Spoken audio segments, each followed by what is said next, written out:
From Quito, Ecuador, my name is Carla Gonzalez and this is From the South, the evening news brief on Telesur English. We begin this new edition right now.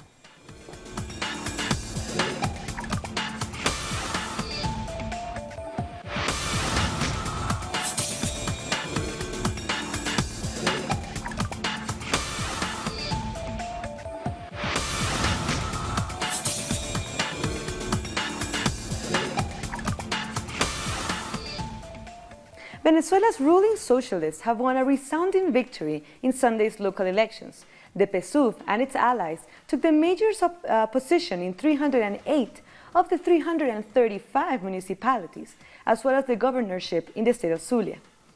The National Electoral Council Vice President Sandra Oblitas said that these were the third elections in less than 6 months, with the participation of 9 million people, which represent 47% of the electoral registry.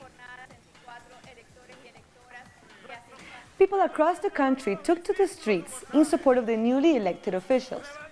In the capital city, members of the Socialist Party gathered in Plaza Bolívar to celebrate the victory of Erika Farias, the first woman to be elected the mayor of Caracas.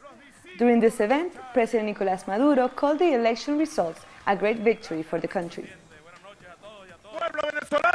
Today is the victory of Venezuelan people against the imperialism of Donald Trump. Go home, Donald Trump. Get out of Venezuela. During a news conference in Caracas, Information Minister Jorge Rodriguez told the press that Venezuelans still wanted to be Chavistas, referring to the legacy of the late socialist leader Hugo Chavez. Obviously, it's not giving them a result.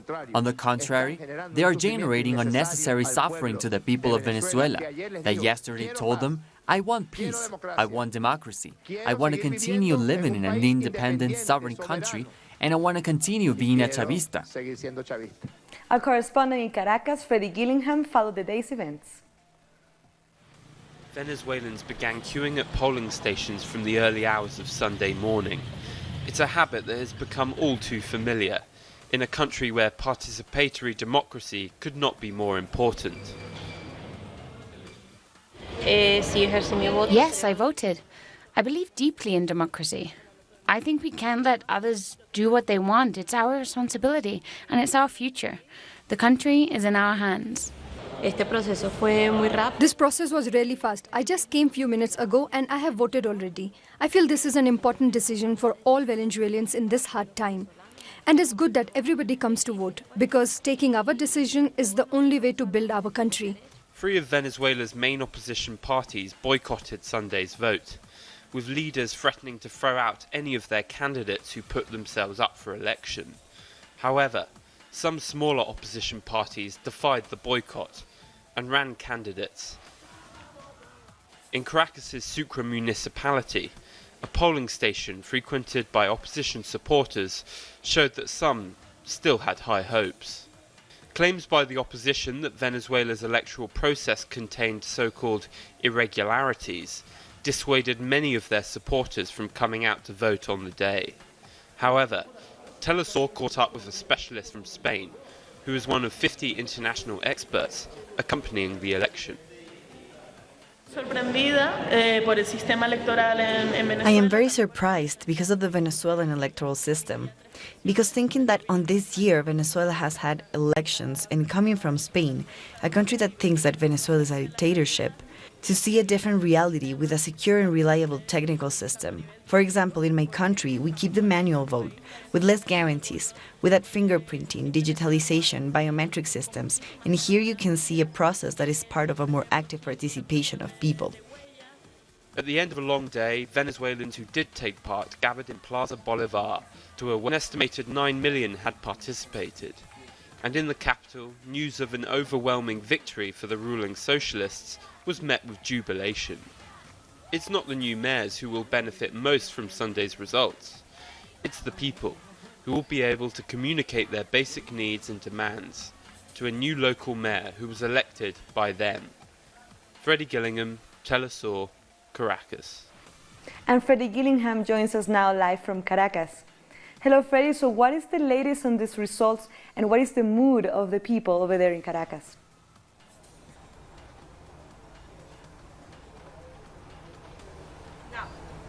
Hi Carla, so the results are in from yesterday's mayoral election, and as expected it's a massive win for the ruling Socialist Party. Out of 335 municipalities, 300 municipalities have gone in favour to the PSUV. This is a historic victory that no party in the history of Venezuelan politics has ever claimed so many mayorships. Out of the on the voting day yesterday, 9 million came out to vote. That's a participation of around 47%.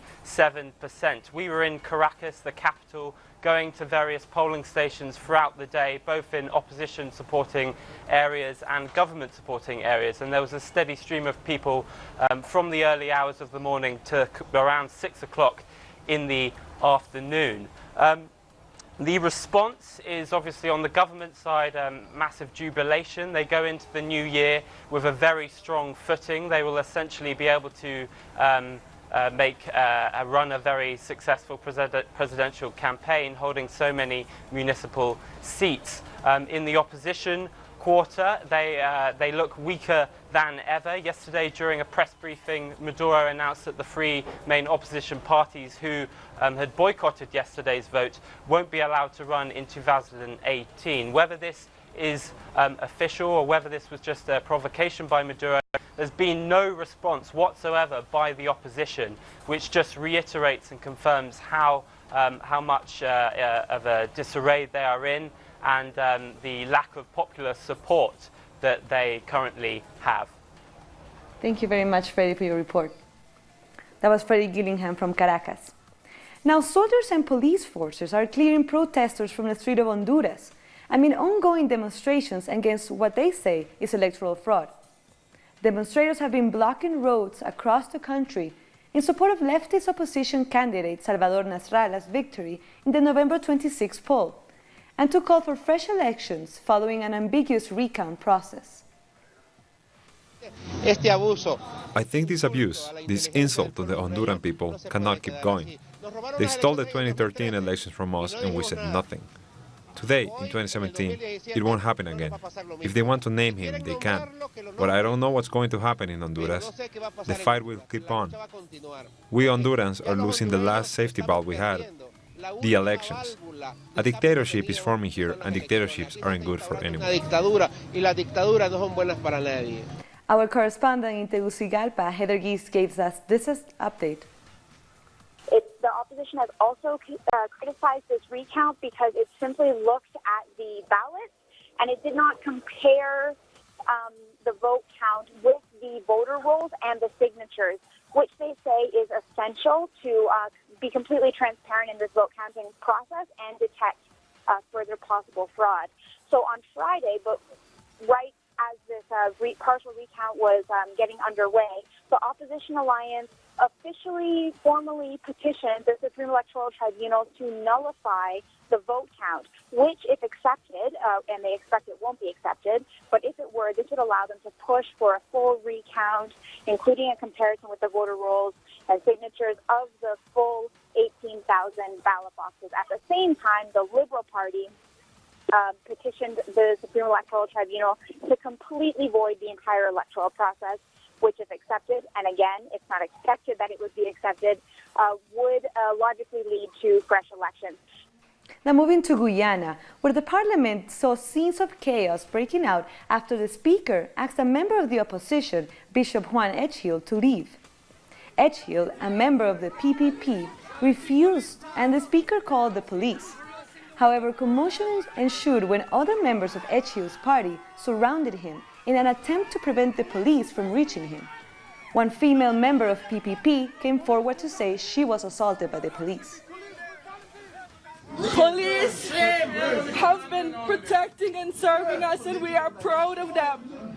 We are proud of those who serve, but you had your cameras on, and you saw the ones that pushed their faces into the table and hit us. If I could, and I would take off, if I could show you the marks on my body right now, you'll see I'm probably already black and blue right here. More news in a minute. Stay with us.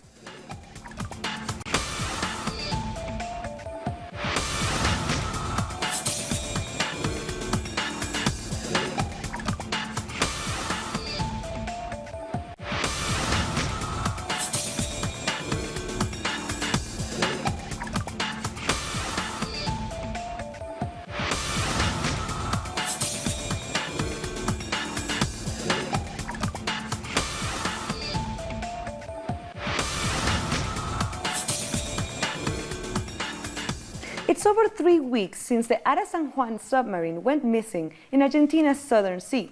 Our correspondent Edgardo Esteban is in Buenos Aires, has more details.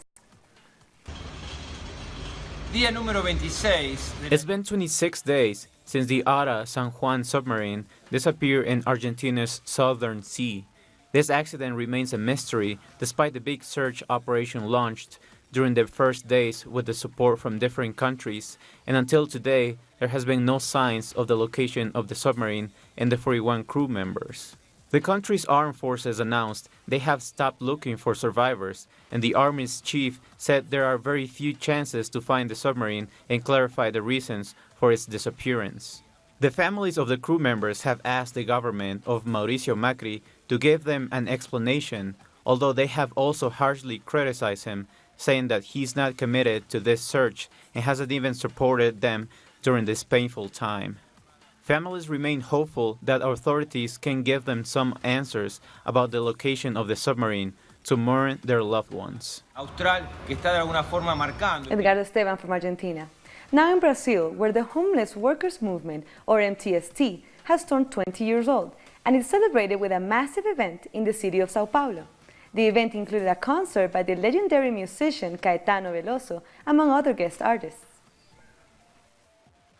In a country where over 6 million families are homeless, the biggest movement for the struggle for housing in South America celebrated their 20th anniversary in the Rio da Batata Square.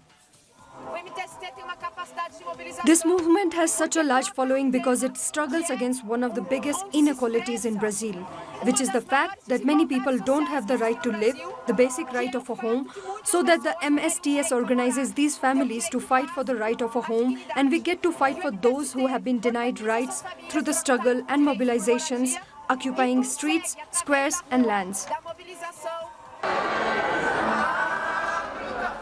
After a previous performance of Caetano Veloso during another occupation was censored, the musician was able to sing along with other guests to thousands of supporters against ultra-conservative groups and institutional repression.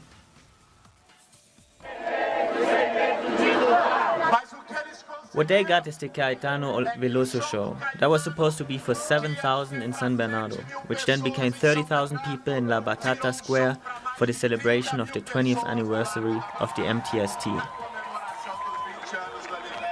Recent reports about the People Without Fear occupation breaks the preconceptions of the elites against the homeless. Over 73.1% of the inhabitants of this occupation are economically active, and their average income doesn't surpass $400. There's also an important decrease of people who dropped out of school after the age of 14. This is my life. The MTST is my life because if it wasn't for it, I wouldn't have a house to live in. My mother died and I lived in a house with my father, but he wants to kick us out. But I went to the movement and now I'll have my own house.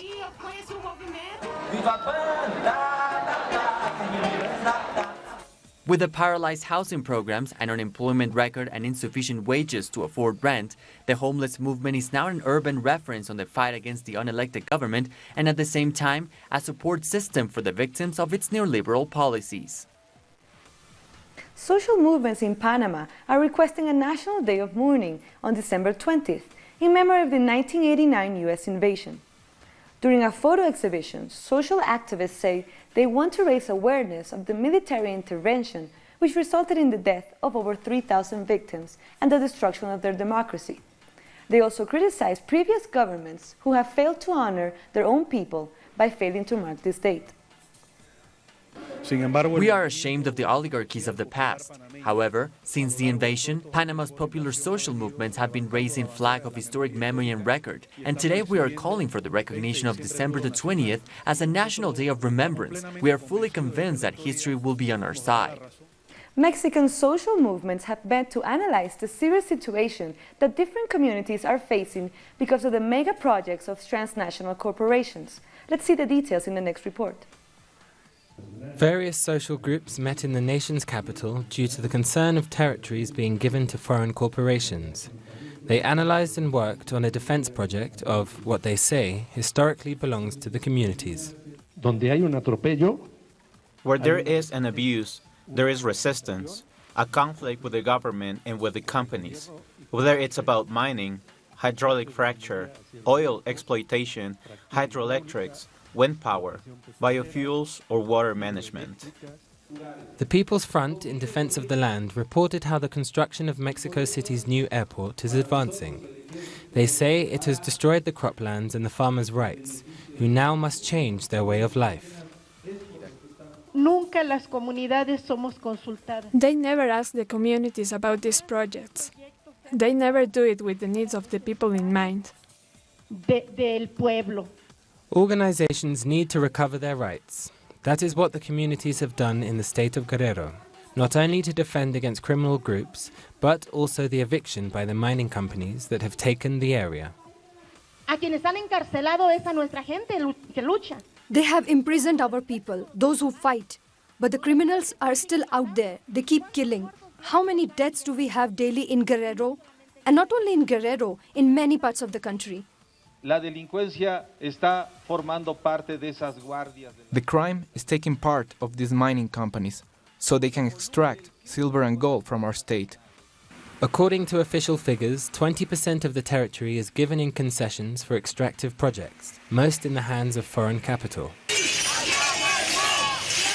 The fight for water and the environment affects the indigenous people. For instance, the battle that has involved the Yaqui tribe in the north against the hydroelectric projects that seek to take the water from its communities to the dams, built by transnationals. The people of that state of Morelos are fighting too. They are opposed to the construction of gas pipelines that put thousands of people at risk. It is 9 months since the tragedy at an orphanage in Guatemala when 41 young girls were burned to death. Women's organizations marked this date with a Maya ceremony and a performance to demand an end to gender violence in the country. 56 women took part in a Maya ceremony in Guatemala to honor the memory of a similar number of girls who were victims of the tragedy at the Lady of the Assumption State Children's Home 9 months ago. They insist that the event should not be forgotten, but become a starting point to denounce gender violence.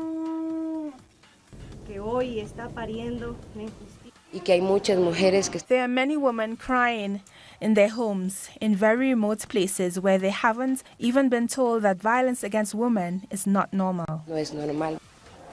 After the Maya ceremony, the 56 women got ready to enter a room in the House of Memory that is dedicated to the victims of Guatemala's civil war. There they staged a performance of screams.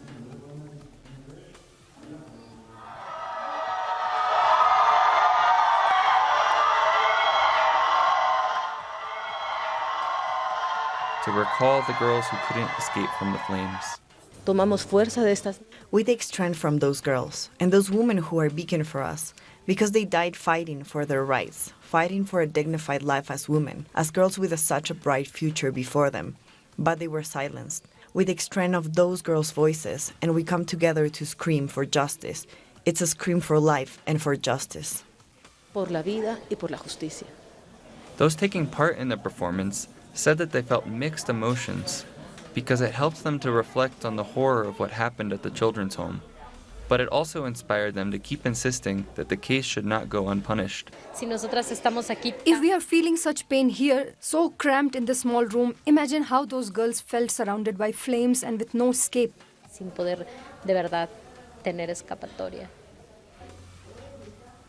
In the House of Memory, 9 months since the tragedy, there is also an exhibition featuring 56 portraits of the girls. They were made by artists from different countries to show that the victims were not numbers, but had faces, dreams, and desires that were cut short. Tellister joins them to make sure that both they and their rights are not forgotten. We'll be back very soon. Stay with us.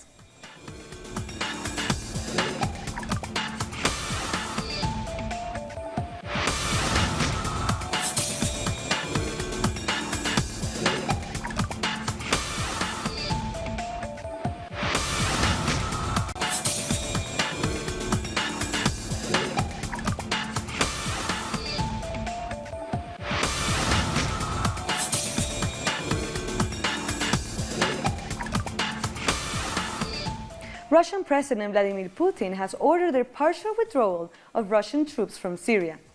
Putin made a surprise visit to the Khmeimim air base in Syria and announced the beginning of the withdrawal of Russian troops from the country. He was greeted by Syrian President Bashar al-Assad, and he also met with the Russian Air Force. He thanked them for their service and wished them a safe trip back to their homeland.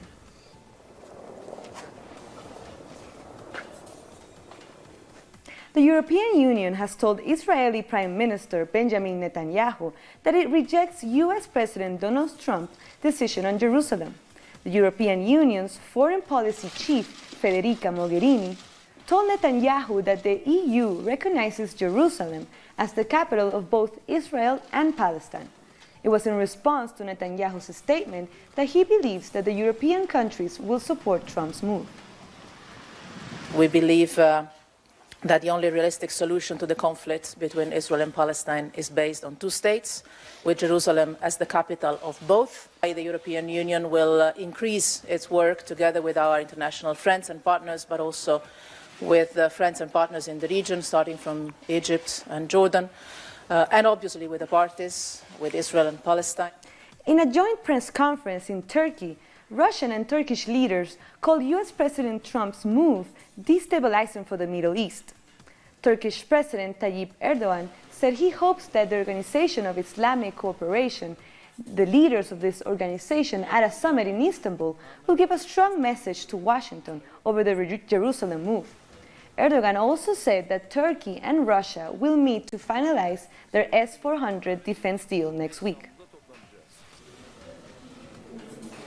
The Palestinian Women's Working Department of the Islamic Jihad movement held a military march in Gaza against Trump's decision to recognize Jerusalem as the capital of Israel. Protesters included dozens of women from the Al-Quds Brigades, the military wing of the Jihad movement, and other social groups who marched through the city and burned Israeli and US flags.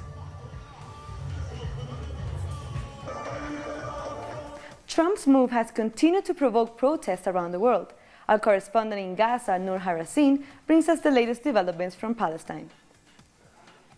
Since the day when Donald Trump decided to recognize Jerusalem as the capital of Israel and to move the U.S. embassy from Tel Aviv to Jerusalem, enraged and angry Palestinians have been heading to the streets, participating in sit-in protests and in rallies, clashing with the Israeli forces in different locations and parts, not only here in the Gaza Strip but also in the West Bank. According to the Palestinian Ministry of Health, the number of injuries is up to 1,000 Palestinians injured in the Palestinian territories in the West Bank and Gaza, and only in Gaza there has been 4 people killed. Today it is a calm and peaceful day in the Gaza Strip here. However, youth groups on social media have asked more Palestinians to head to the borders between Gaza and Israel to clash face to face with the Israeli soldiers. So the hospitals in Gaza do expect more casualties to arrive to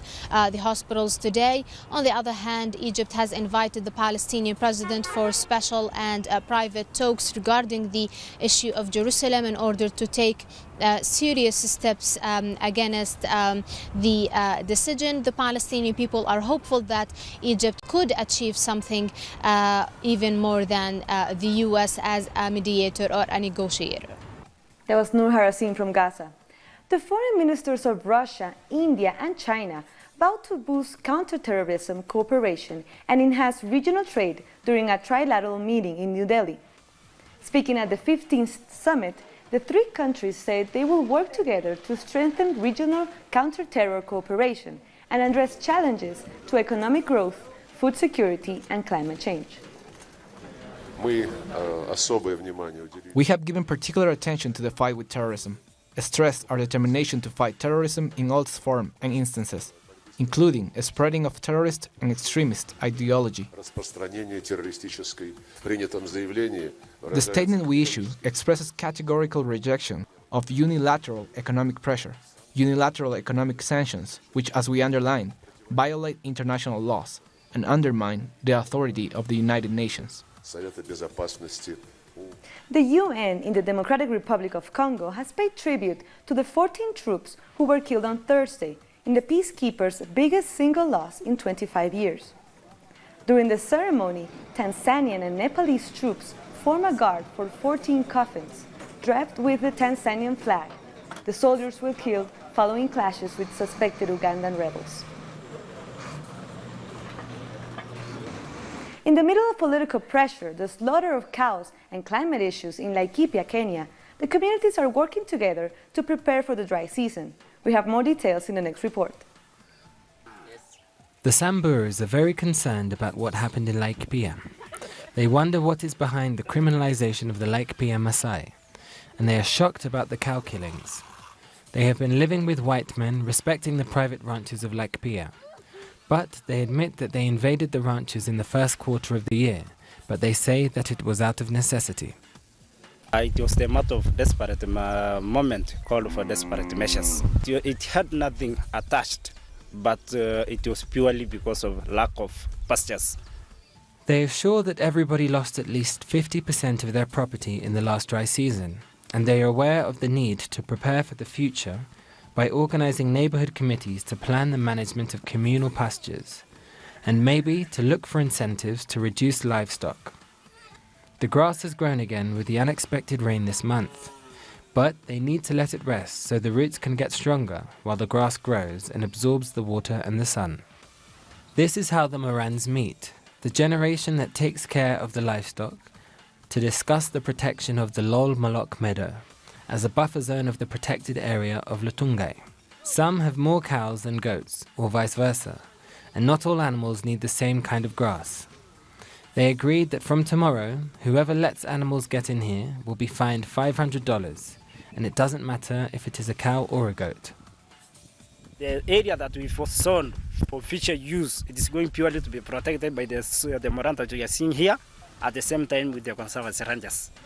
So we've got a network. The area community decided that this is an area that we've set aside for our own future use, for development purposes, for the conservation, and for the purposes of rangeland management. Once we've got the proper forage cover on the ground, yeah, we'll be having now a different kind of a hydrological cycle, whereby at the end of the day, we may receive some heavy rain. It is a new experience in the history of Sambur. It is full of hope, the hope of seeing the benefits and the results of this work for the development of the community. And we've come to the end of this evening news brief, but as always, this and many other news, you can find them on our website at telesurtv.net/English. And also join us on social media, Facebook, Twitter and Instagram. For Telesur English, I'm Carla Gonzalez. Thank you for watching.